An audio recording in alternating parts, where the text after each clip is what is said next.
বুঝছিস বন্ধু, একেবারে ভাবতে খুব খারাপ লাগে। কোনটা? এই যে আমগালাকার মানুষগুলো একটা ব্যাপার ঠিক করে জানো না, কিন্তু তা বিচার করে বসে থাকে। আগে ব্যাপারটা জানুক, তারপর বিচার করুক। এরকম বেশি হয় আমগো দোকানে। ঠিক আছে বন্ধু, আমগো দোকানগুলোতে বেশি এরকম হয়। আচ্ছা বাদ দে, চল আমরা মসজিদের গাটলায় গিয়ে বসি।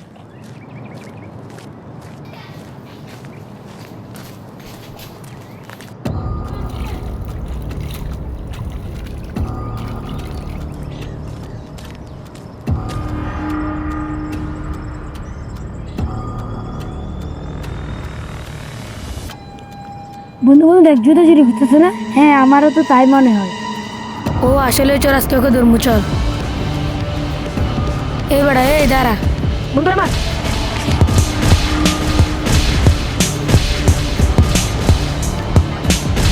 মসজিদে জুতা চুরি করছ তাই না? ও না, আমার জুতাটা তুই চুরি করছ। তোরা আজকে খাইছি, দাঁড়া। ওই যে ওই বাড়িতে আসতেছে। ভাইজান ভাইজান, আপনার জুতা চুরি করছে, একদম হাতে নাতে ধরছি, বিচার করো। হ্যাঁ ভাই, তোমরা এটা কি বললেন? না জানি একটা মাস মাইলে তোমাদের ঠিক হলো? সালাম আলাইকুম। ওয়ালাইকুম আসসালাম। ভাই আপনার জুতো একটু নিতাম, আমি উজু করবো তো তাই। আচ্ছা নেন, সমস্যা নেই, তাহলে আমি গিয়ে বারান্দায় বসি।